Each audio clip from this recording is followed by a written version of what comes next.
Everyone is speaking out against this. This game's results will have major implications for the rest of this series, and fans are divided on how to feel. Let's talk about all of that. Hi, welcome back to another episode of Padres Digest with your host, Andrew. I have a frustrating, but still kind of hopeful, but kind of frustrating video to make today.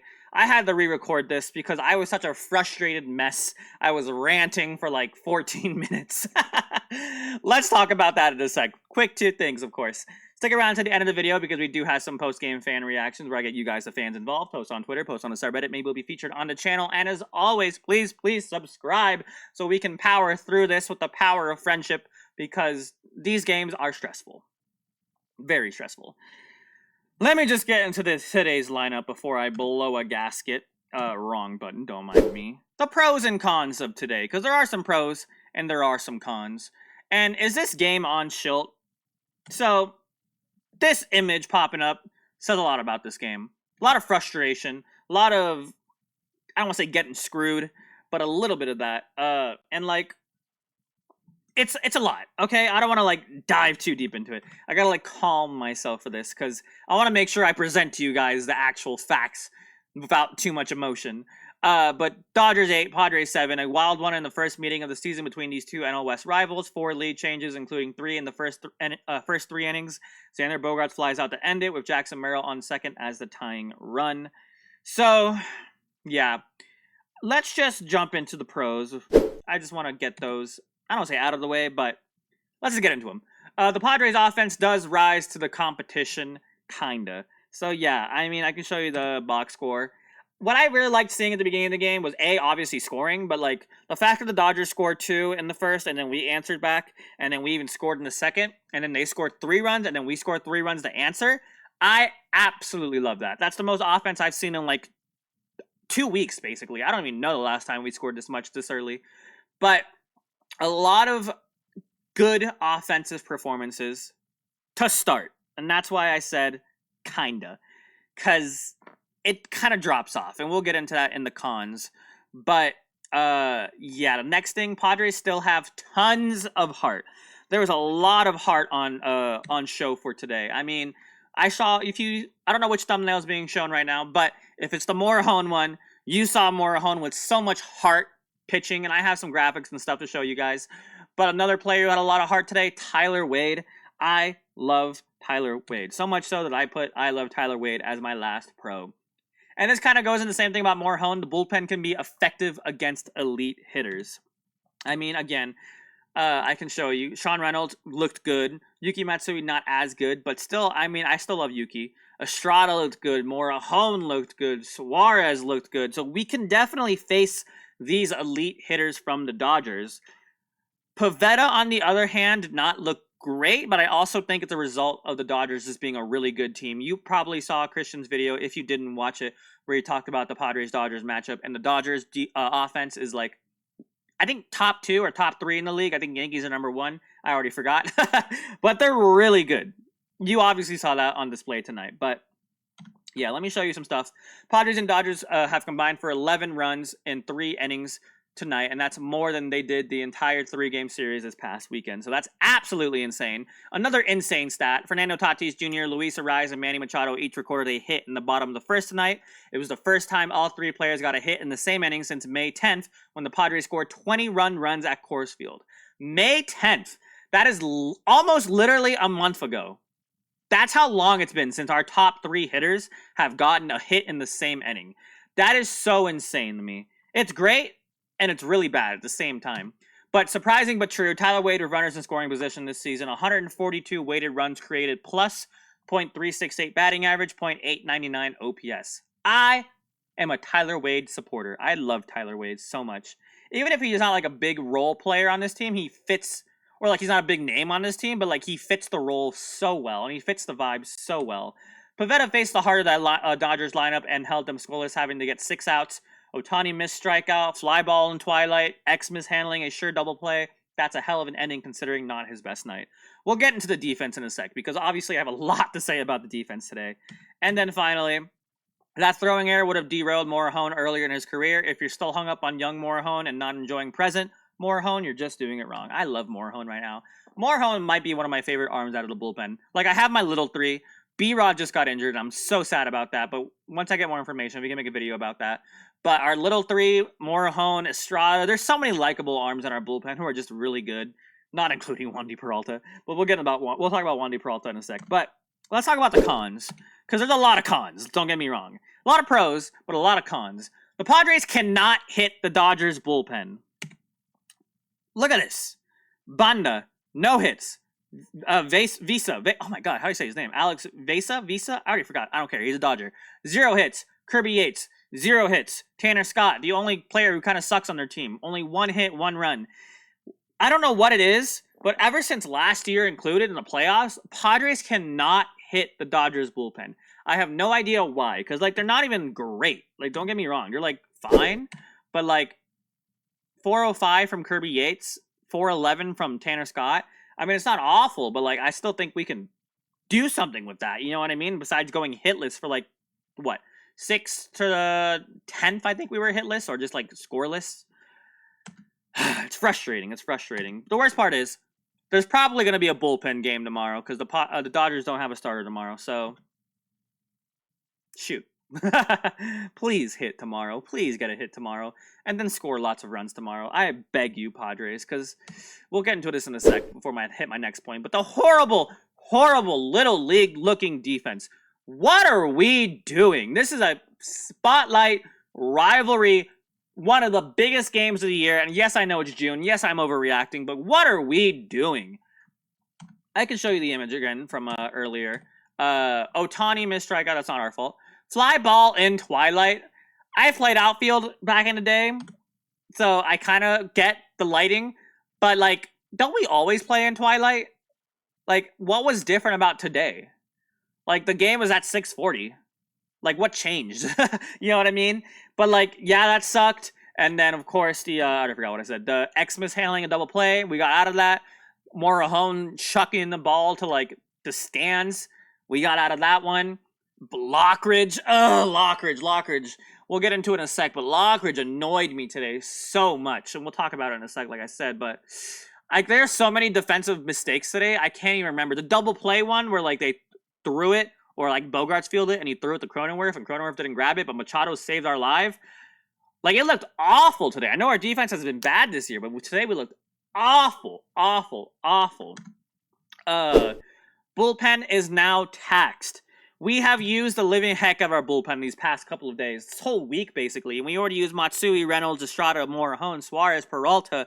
I don't think we didn't use David Morgan, but, like, I think he's our only arm left we didn't use. And, like, tomorrow we're having Cease, who cannot go more than 5 innings. The day after that, we're having Vasquez, who cannot go more than 5 innings, which means our bullpen, their arms are literally going to fall off. And I'm pretty sure there's no off day this week. So, what are we going to do? Genuinely, what are we going to do? Like, B-Rod just got injured, so we can't call him up. Who in AAA can we use right now? I'm sure I'm forgetting something, like Alec Jacob. Are we going to call up Alec Jacob? Has he gotten better? I don't know, but we've used the living heck out of our bullpen. We can't just keep relying on him. Dylan Cease literally has to go 7 innings tomorrow. If he gets lit up and can't make it out of the 3rd inning, we got to strap in Tyler Wade to pitch, or we got to get Ruben Niebla to pitch. Because genuinely, tomorrow might be the biggest game of the year. If Dylan Cease, for Dylan Cease, I mean, this might be his biggest start of the year, because he has to perform, and not just perform. He needs to pitch deep. I don't know if he will, and that's what scares me the most about Dylan Cease right now. Lastly, though, I kind of teased this. I know we knew this, but left field is a massive, massive hole.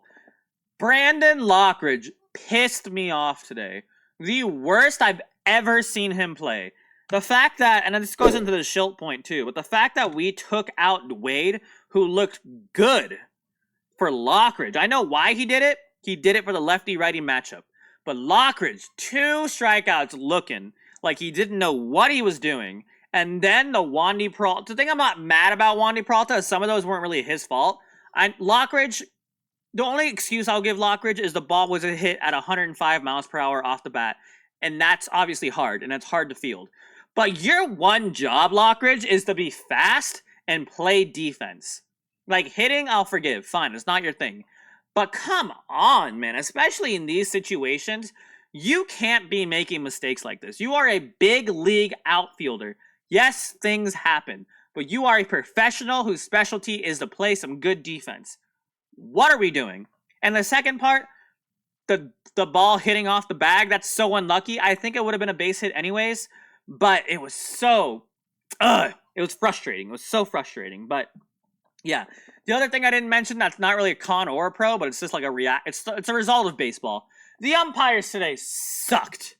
They were so awful. Umpire changed that inning. Machado walk turned into strike 3. Merrill's double would have made it second and third. I don't think Machado would have scored on the double because the ball didn't even go to the wall. But it would have been second and third. Sheets pop out. Fine. 1 out. Bogaerts fly ball ties the game with the sac fly, but it didn't happen. Absolutely brutal. It took the bat out of Machado's hands, quite literally. I mean, I don't show you the pitch, but it was a slider. A slider that goes, because he's lefty, it goes from the outside and breaks in. But it didn't even hit the strike zone, which means the ump had to see it hit inches off the plate and then come back towards the plate. That is a ball probably 80% of the time. I'm not saying that was like a horrible call. It was close, but what it was so harsh. That is such a harsh call to make, especially in this kind of situation. That is not something an umpire should be. I don't want to say it's not something he should be calling, because again, umpiring is so hard, but it's your job. It is your job to make these calls. It is a job to make this game impartial. And it just sucked. Like, I'm not going to hate the umpire, but it sucked. It is so frustrating, and I'm so frustrated by it. Like, I'm not saying this cost us the game, because there's so many different things that went wrong for us cost us the game, but come on, bro. What are we doing? On God. Let's keep our frustration going. Let's talk about Mike Shildt. So I know I'm asking, did Mike Shildt blow us the game today? I think what he did definitely did not help, but I don't think this loss was entirely on him. But the contender for Shildt disaster class game of the year, T. Wade killing it, subs him out for Bozo Lockridge. I didn't hate it at first, but Lockridge looked so bad that it made it look bad. But early on too, so we get the pleasure of watching him strike out looking twice, plus cost us a run. Also burns our bullpen at the start of a long stretch of baseball. I don't know if that's entirely his fault, but I do kind of agree. Only to wave the white flag with known baseball terrorist Wandy Peralta at the 10th. What the freak are we doing? The problem is, though, Wandy Peralta's looked so good recently. And, like, I genuinely thought it was... I don't know if you guys feel the same way, but I thought that was a good call to put out Peralta because he's doing so good. And then Peralta just makes me look like an idiot. He makes me look like an idiot. Like I said, it's not entirely his fault. Lockridge has the blame. Bad luck has to be to blame. But, like, it's so frustrating because now people just want to DFA Wandy Peralta. I think it's a little harsh. But if they do, I'm not going to cry over it. Let's put it that way. But it's so frustrating. I'm not going to blame the game on Shildt, but he didn't help himself. Let's put it that way. Let's just get into the Friar Faithful feed real quick because this video is getting a little long. That's a new view. I don't know why I pressed that one. Let's get back into this one. Friar Faithful feed. Frick it. Wade jersey in the cart. I would buy a Wade jersey if jerseys weren't super expensive, but I love Tyler Wade. He's so cool. Brandon Lockridge, get ready to learn El Paso Chihuahua, buddy. I hate it. If all else fails, he's supposed to be a plus defender. What a horrible route in the 10th. Could have changed things in extras for us. The game could have been tied if he caught the ball. Genuinely. But we can't just keep going on with what ifs. We have to accept the result. We have to move on. Moving aside from bad Shildt, bad umpire, bad Lockridge, bad catcher, these things will likely pass or not follow us every game. I have no clue in heaven or hell how this team is supposed to win a World Series with Xander Bogaerts playing baseball for this club. Might be the single largest issue with no solution available. Xander Bogaerts is frustrating the living heck out of all of us. I don't want to get too deep into it, but 232 average, 369 on base, 394 slugging. Nope, wrong person. 232 average, 319 on base percentage, 318 slugging. I was gonna say that's not too bad, but that was Jay Cronenworth. Bogaerts, what are you doing? I mean, I don't want to sound like a hater, but when he came up in the bottom of the 10th, I was like, this game's over. And like, my thing is, like, sometimes I can't be positive because, like, I feel like I have a curse where if I say something positive, it won't happen. So I have to doubt Bogaerts so something good happens. But it didn't happen, and I expected it not to happen. I'm a fake fan. I'm so sorry. These games get me so frustrated. I know you guys are probably like, Andrew, please shut up. I don't blame you. Let's just end this video because this video is going on way too long. I'm so sorry. This game has got me so riled up. Tomorrow's gonna get me riled up, and the day after that's gonna get me riled up, and the next series is gonna get me riled up. Let me know how you guys feel. Are you frustrated? I think you probably are, but tell me why you're frustrated. Who do you blame for this game? Do you think it's a whole team loss in general? Well, let's tell me how you feel. And of course, please subscribe. I'll make more of these. I'm done. I'm out of it. Thank you guys for watching. Go Padres. Screw the Dodgers. Thank you for watching. Bye.